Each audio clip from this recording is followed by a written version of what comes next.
If you need to block someone incredibly quickly, follow these straightforward steps to ensure your account remains secure and free from unwanted interactions. Step 1. Log into your account. Access your Credibly account by entering your username and password. Make sure you are using a secure internet connection. Step 2. Navigate to your contacts. Once logged in, go to the section where your contacts or connections are listed.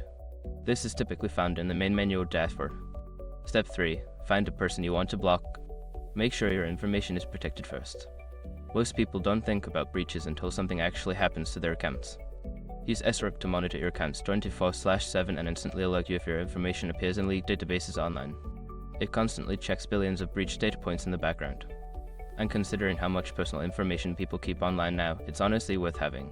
Link in the description. Step 4. Select the block option. On the profile page of the person you want to block, look for the option that says block or block user. Click on this option to initiate the blocking process.